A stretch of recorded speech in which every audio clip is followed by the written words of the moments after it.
Assalamualaikum warahmatullahi wabarakatuh.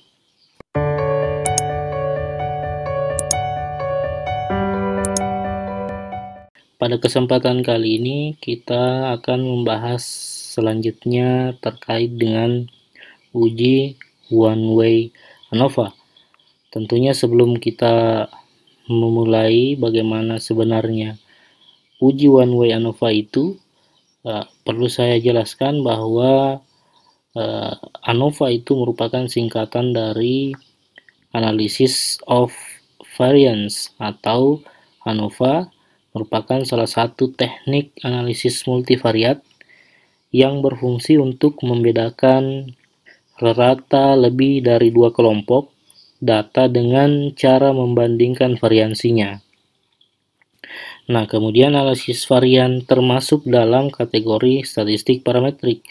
Sebagai alat statistika parametrik, maka untuk dapat menggunakan rumus ANOVA ini harus terlebih dahulu perlu dilakukan uji asumsi meliputi normalitas, heterokedastisitas, dan random sampling.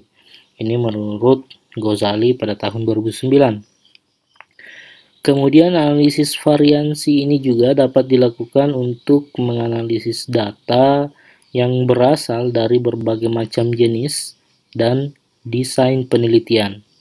Analisis varian banyak digunakan untuk penelitian-penelitian yang banyak melibatkan pengujian komparatif, yaitu menguji variabel terikat dengan cara membandingkan kelompok-kelompok sampel independen yang diamati.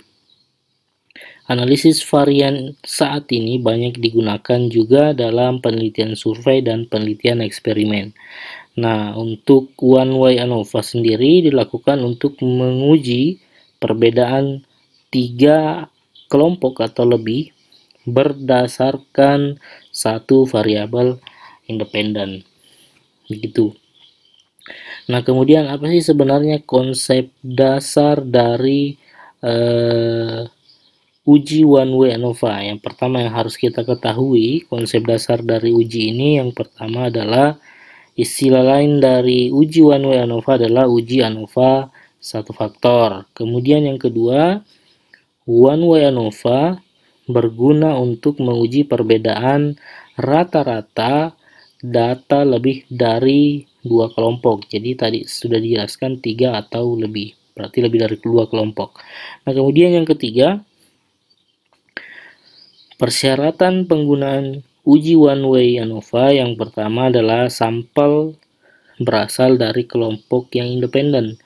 Nah, kemudian variabel faktor bersifat non-metrik atau data kategorikal.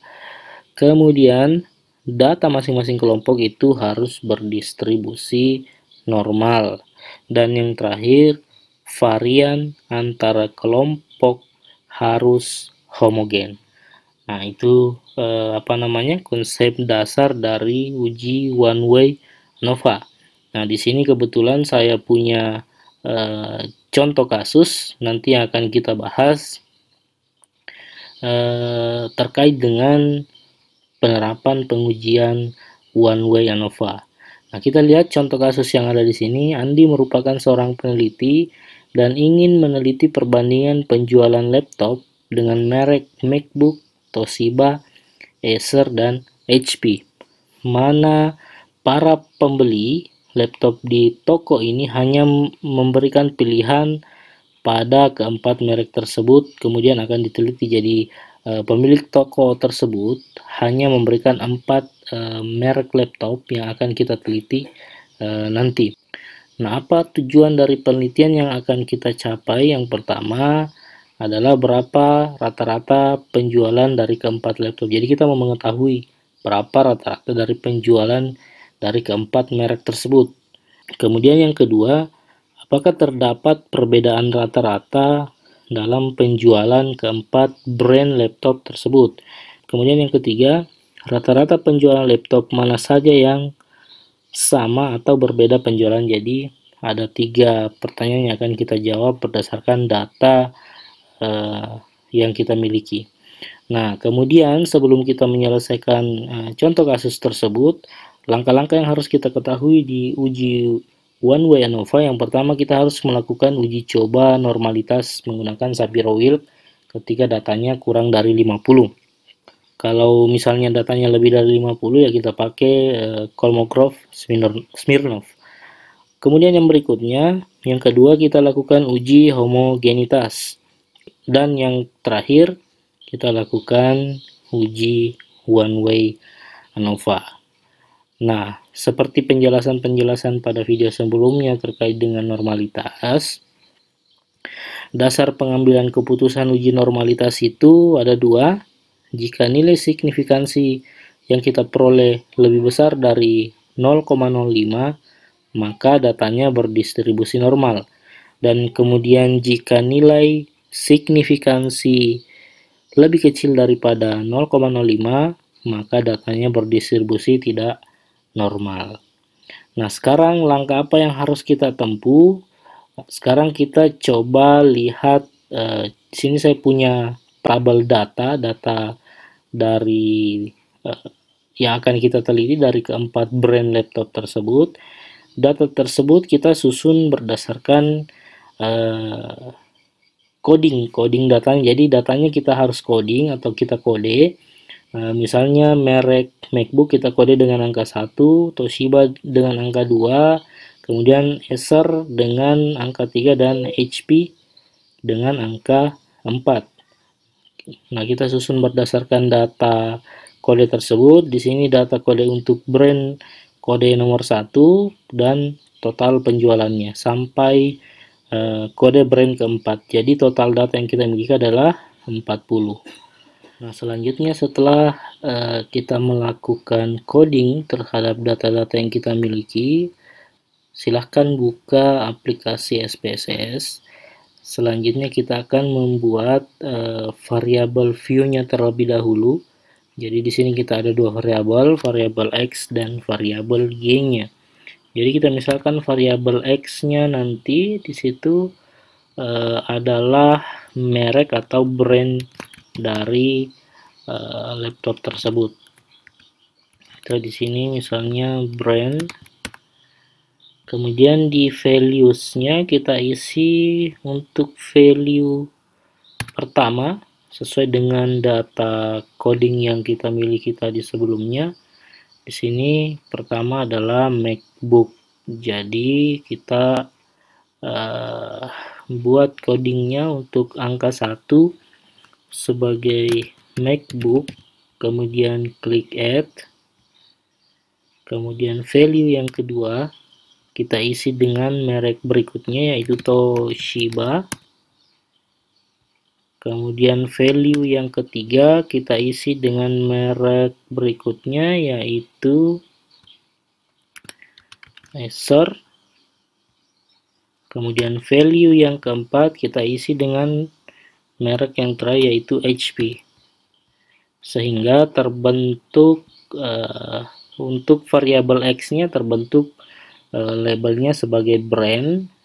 Kemudian angka desimal di sini kita pakai 0 saja dan selebihnya kita biarkan.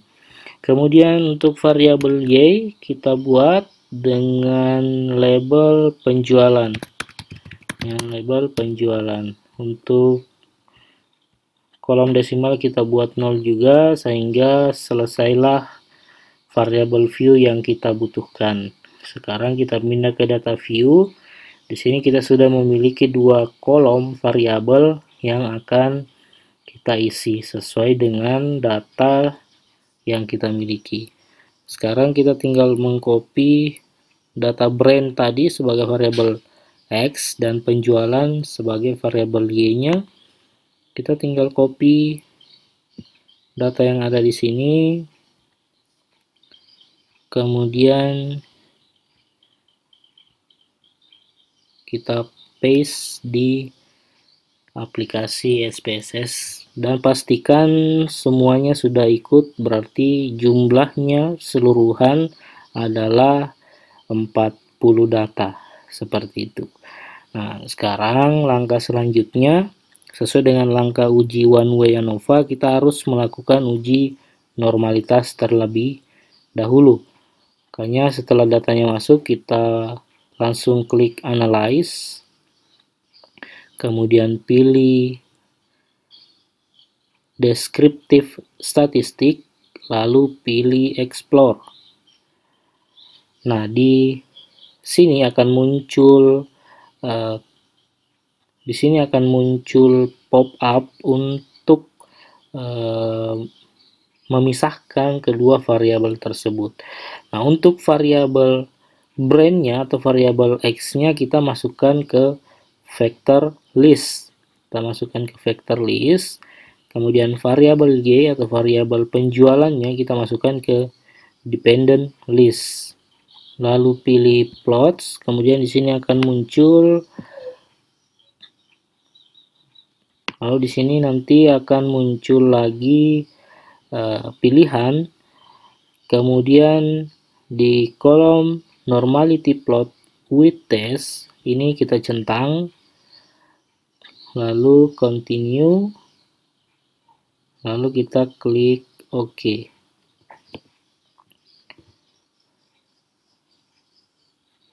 Nah, di sini kita sudah memperoleh hasil dari output data uji normalitasnya. Nah, di sini ketika kita melakukan uji data normalitas, kita juga akan memperoleh tentu output-output deskriptif dari data-data yang kita miliki. Misalnya di sini ada brand MacBook, kita memperoleh min-nya, nilai maksimum, minimum, range, dan beberapa data-data deskriptif yang lainnya.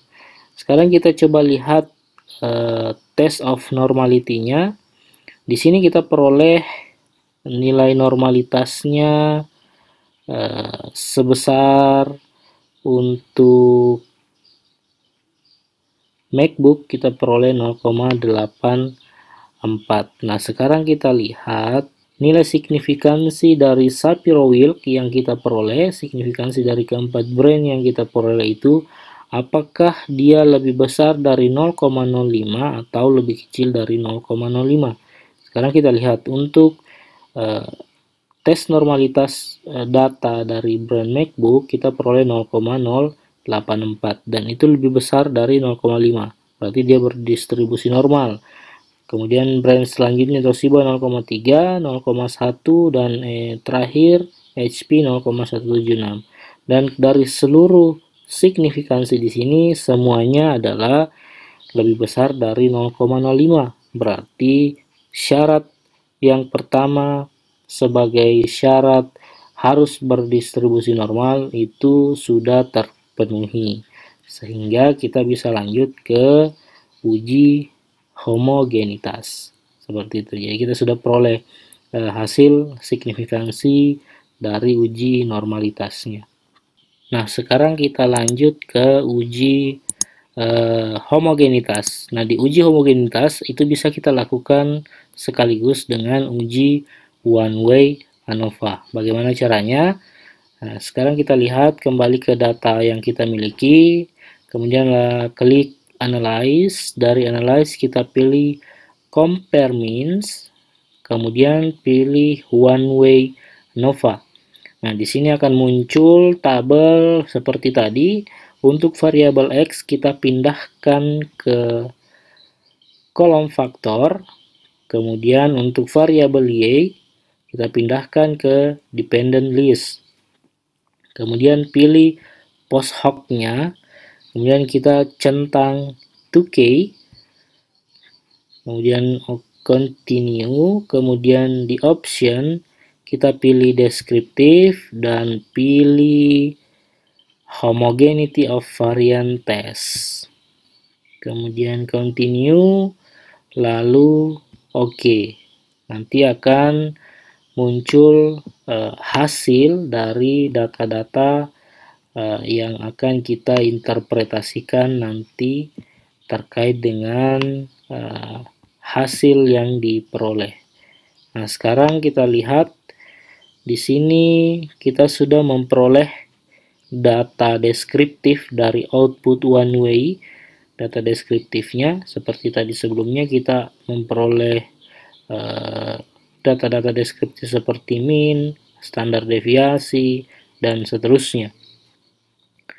Nah, kemudian apa yang harus kita lakukan pada data tersebut? Tentu kita harus melakukan interpretasi output dari uji one way ANOVA.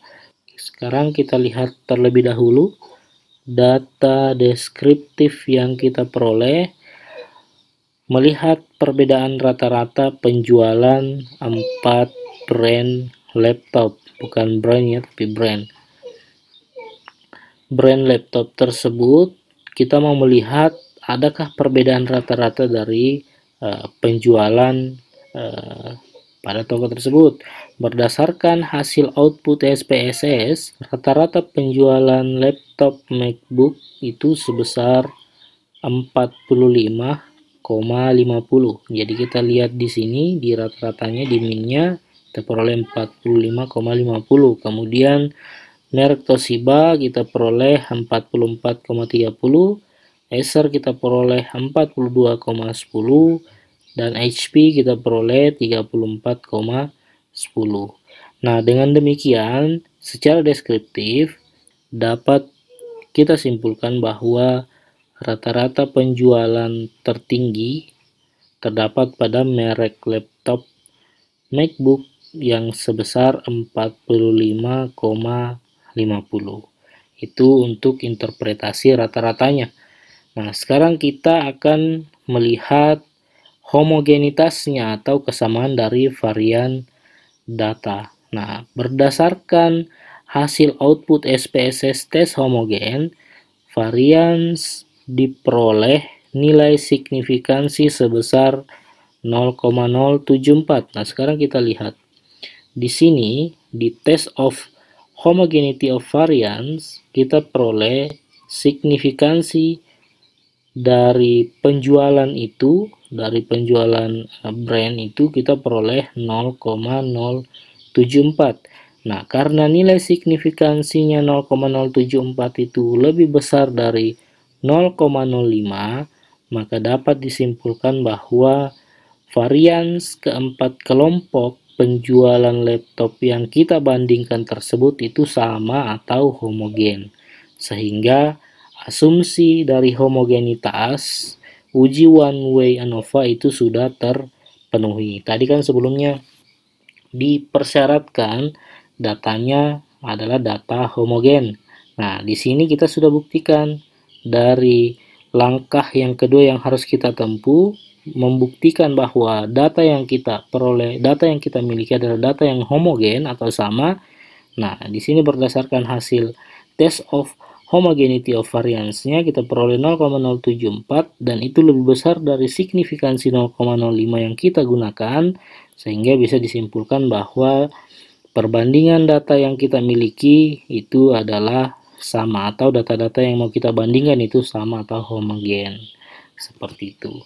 Nah, kemudian selanjutnya kita melihat atau menguji apakah keempat sampel brand tersebut memiliki rata-rata sama atau berbeda. Artinya kita sudah mau melihat hasil dari analisis ANOVA-nya, analisis variansinya. Nah, dasar pengambilan keputusan analisis ANOVA atau analisis of variance, yang pertama, jika signifikansi lebih besar 0,05 maka rata-ratanya dikatakan sama, dan jika nilai signifikansinya lebih kecil 0,05 maka rata-ratanya dikatakan berbeda.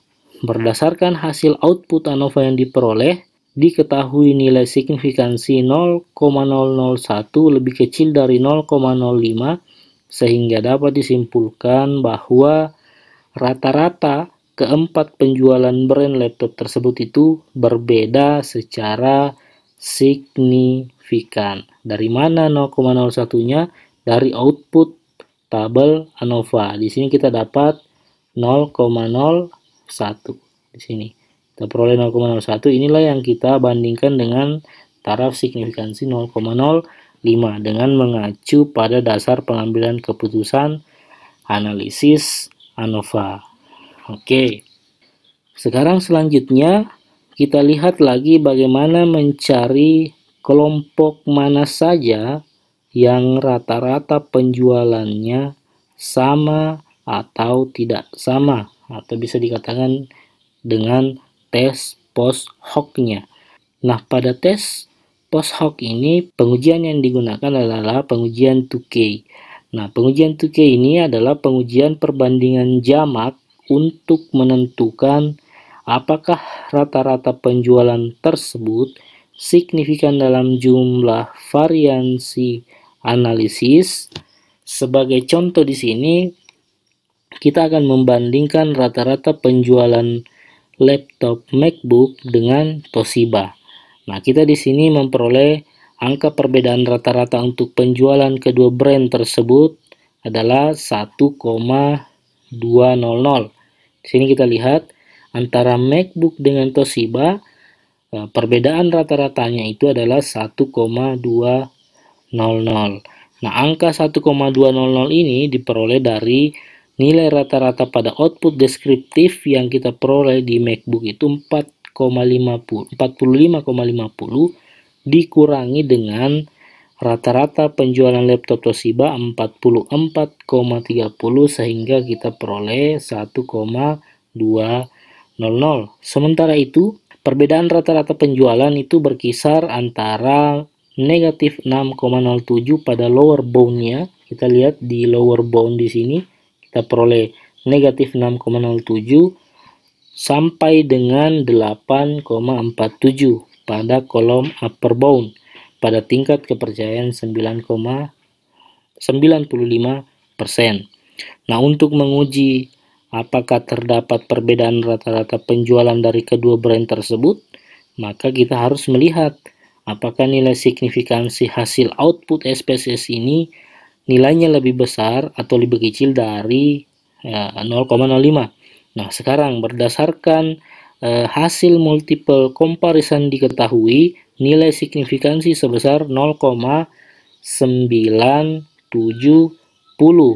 yang lebih besar daripada 0,05, maka dapat disimpulkan bahwa penjualan laptop MacBook dan Toshiba adalah sama, sehingga perbedaan rata-rata penjualan secara deskriptif antara kedua laptop tersebut itu tidak signifikan. Pertanyaannya 0,970 kita peroleh dari mana? Nah, sekarang kita lihat di sini. Signifikansi dari perbandingan MacBook dan Toshiba kita peroleh 0,970. Nah, ketika 0,970 lebih besar daripada 0,05 itu disimpulkan bahwa penjualan laptop MacBook dan Toshiba adalah sama, sehingga perbedaan rata-rata penjualan secara deskriptif antar kedua laptop tersebut tidaklah signifikan. Seperti itu. Kemudian sekarang kita melihat kesamaan rata-rata penjualan dari keempat merek laptop. Nah, untuk melihat kesamaan rata-rata penjualan dari keempat produk tersebut, yang tadi kan kita cuma melihat dua produk tadi. Nah, sekarang kita mau melihat kesamaan rata-rata penjualan dari keempat merek laptop. Nah, untuk melihat kesamaan rata-rata maka itu kita menggunakan output dari 2K. Nah, di sini kita peroleh output 2K. Kita lihat untuk subset yang pertama ternyata hanya brand HP saja yang ada sendiri di sini. Hanya brand HP, artinya pada subset 1 terdapat data penjualan laptop HP, artinya rata-rata penjualan merek laptop tersebut mempunyai perbedaan yang signifikan dengan merek lainnya. Dengan kata lain, rata-rata penjualan laptop tersebut berbeda dengan MacBook, Acer, dan Toshiba. Nah, sekarang kita lihat subset yang kedua. Di sini ada subset yang kedua, ada Acer, Toshiba, dan MacBook. Pada subset kedua terdapat penjualan Acer, Toshiba, dan MacBook. Artinya rata-rata penjualan ketiga merek laptop tersebut tidak mempunyai perbedaan yang signifikan. Dengan kata lain, rata-rata penjualan Acer, Toshiba, MacBook itu adalah sama. Jadi terjawab bahwa siapa brand yang memiliki rata-rata penjualan yang sama dan rata-rata penjualan yang berbeda antara merek satu dengan merek yang lainnya. Nah, untuk menarik kesimpulan dari uji one way ANOVA, dalam riset eksperimen ini hanya penjualan MacBook dan Toshiba saja yang berbeda dan memiliki rata-rata tertinggi, sedangkan rata-rata penjualan laptop merek lain itu kurang lebih sama dan lebih rendah. Dengan demikian, variabel merek hanya berpengaruh secara signifikan terhadap perbedaan rata-rata penjualan laptop MacBook dan Toshiba saja, karena kedua merek itulah yang memiliki rata-rata penjualan lebih tinggi dengan